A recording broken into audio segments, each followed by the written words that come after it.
Okay guys, welcome back na naman sa aking YouTube channel, no? So ngayon nag-i-upgrade ako dito sa level 43 para makita ko kung ilan ba yung gold coins na nafa-farm. Napakalaki guys, 52,000 sa loob ng isang oras guys ha. Sa loob ng isang oras, ayan, kita nyo naman isang oras, 52,000. Ang kinaganda kasi dito, syempre may loot dito sa level 43. Katulad nito kung magkano to sa market, nasa around 14 diamond to, no? So medyo malas-malas lang sa loot pero sobrang laki naman nung XP. Sa loob ng 5 oras o 0.26 times 5, papalo siya sa 1.3% para sa level 47. So, hindi na ako nagamit ng pots dito sa level 43 kasi na-meet na natin yung ating defense para dyan. Okay? So, 52,000 gold. Kasi nga, merong event ngayon na, diba? Below 43, ayan, mataas ang bigay ng gold coins. Hindi ko lang kung times 3 or times 2 ba yan. Okay? So, try natin naman mag-AFK sa level 41. So, sobrang solid kasi nga, may loot kang nakuha. So, ayan, record lang natin. So, ayan, benta natin yung, baka makachamba pa tayo dito ng papyrus, di ba?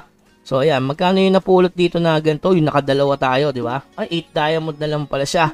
So, ngayon, try nating magpa-level sa level 41 naman. Which is yung may magandang loot, guys, ha? Yung merong, eto, medyo mahal ata to. So, ayan, 13 diamond.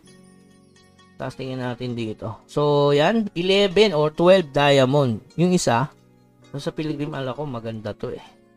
Uy, 11. Yung isa yung Spider Venom. 14 diamond. So, dito na lang tayo sa Pilgrim Gorge, no? So, ayan, try natin mag-AFK ng isang oras dito. Alam naman natin na may event kasi ngayon, diba? So, mas maganda talaga doon sa lower map. Kasi, pwedeng 180 doon per hour. Pero, tatry natin mamaya sa lower map, no? Sa level 25. So, dito man tayo. Mag-iisang oras tayo dito mga boss. So, hanap lang kayo ng pwesto na alam nyo na, hindi kayo masasawsawan. Yan, pumunta kayo sa channel na kukunti yung tao. So, try natin dito sa level 41. So, i-record lang natin. No? So, madaming tao. So, sa paligid pwede naman dyan pumwesto. Pero dito tayo, lalayo tayo sa mga people para solo farming tayo mga boss. Yan, dito siguro. Ito, pwede to. So, ayan, ito yung mapa mga boss. Ayan. Yan. So, dito sa Pilgrim. Try nating mag-isang oras dito. Kung napaka-solid, di ba? So, yan. Sobrang solid. Attack speed lang, guys. Kahit hindi kayo mag-pats dyan. Yan, kita nyo naman. Hindi tayo nagpa-pats. Kasi sobrang solid ng napupulot as of ngayon. Okay. So, yan. Try natin dito, mga boss. Isang oras. Let's go. So, yun, guys. Isang oras na yung lumipas. Nag-farm tayo dito. So, malas talaga sa item, no? Yung item tap kasi random lang naman talaga yan. Pero yung XP, halos pareho lang. So, naka 0.27 tayo guys. Parang 1.3% every 5 hours. So, yung sa niya sa gold coin, sobrang laki, 62. Kumpara kanina, 53,000. Sa bagay kasi nga, fast skill dito eh, sa level 41. Okay? Yan, sa Pilgrim Gorge, yan, na-farm natin is 62,000, which is ang laki na yan. Sa per hour, di ba? So, 62k. Imagine, kung 10 hours ka dito, meron kang 620k. So, talagang maano mo na agad yung no? Yung inyong 9M skill gawa dyan sa event na yan. Kaya sobrang solid ng event, no? Nandito tayo sa pwestong to. So, napaka-solid, guys. Yan, sa level 41 tayo. Nakita nyo naman yung total XP na na-farm natin. Asahan natin dyan na wala nagpapa-level. Ngayon, eto, itry naman natin na magpa-level dun sa pinaka lower map, which is yun talaga yung spot ng ito yung pagkakataon nyo na mag-farm doon na mas mabilis kasi ang gold doon sa mas mababa. Okay, kasi fast kill, fast farm ng gold. Pero yung sa loot kasi hindi natin masasabi kung may makuha tayong magandang loot doon. As in zero kasi yun kadalasan. Kasi sobrang baba ng mapa. Siyempre magpalit muna tayo into archer. Ayan, into archer guys. Ayan, palit tayo. So, ayan, baka may magtanong, binilahan mo ng skill. Siyempre, binilahan natin skill, pero hindi natin gagamitin ino-normal lang natin. Dito tayo sa abilities, sa level 25. So, kagabi, nagbigay ako dito ng mga solid spot, which is yung, ano ba tawag doon? Na hindi mo kailangan guys, auto-response siya, ika nga. Mabilis ng respond ng mga maps. Okay. So, dito yon guys. Dito. Kaso baka may nakapwesto na dyan kasi nga tinuro natin yung spot na yan. O ba't yun? Tumitira ka sa Montero Ruins ha. Sobrang layo ha. Ito guys dito. Sa box na yan. Tingnan natin kung may tao. Sana wala naman. Ako naman. Pa-farm naman ako mga bossing. Yan. Para solid, di ba?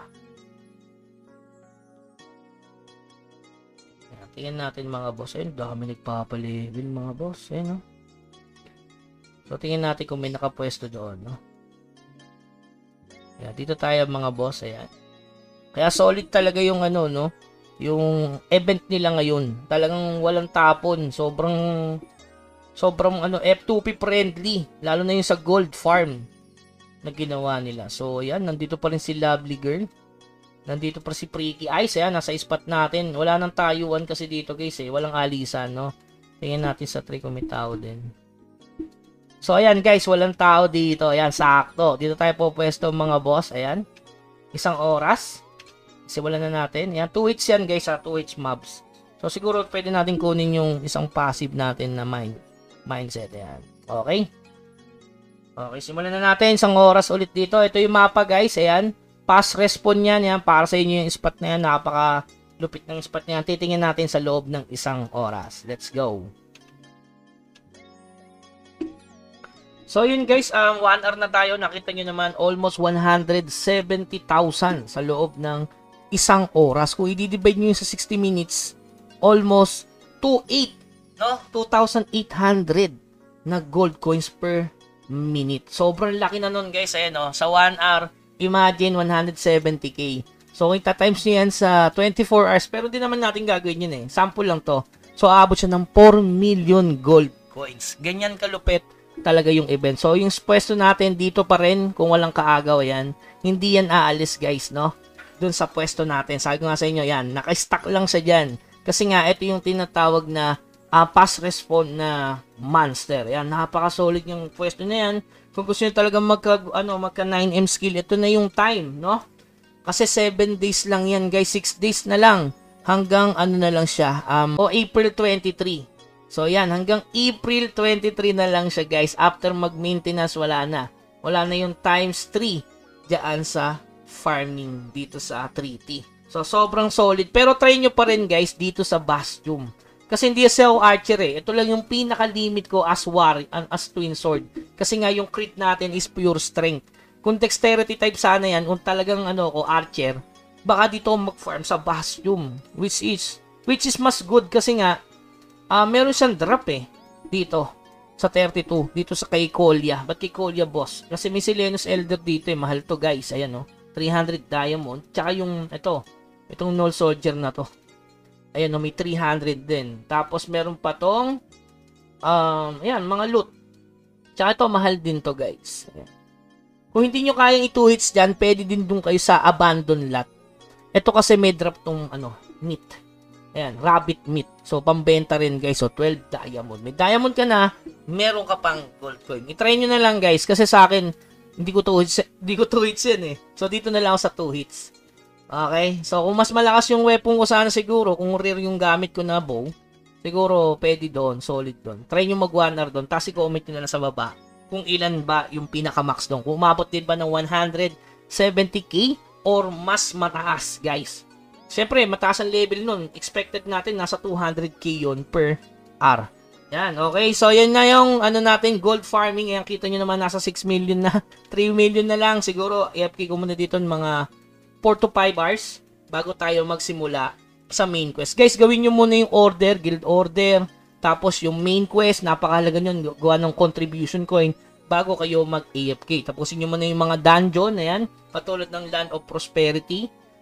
Siyempre yung forest training, kunin nyo yung daily quest niyan kasi dito lang nakukuha yung papyrus, diba? Sayang naman, baka makadali kayo ng papyrus dito. Okay, so yun lamang guys. Kung nakatulong tong video na to, huwag nyo naman kalimutang i-like, i-share. Siyempre, i-follow yung ating FB page pati TikTok guys. Hanggang sa muli, paalam!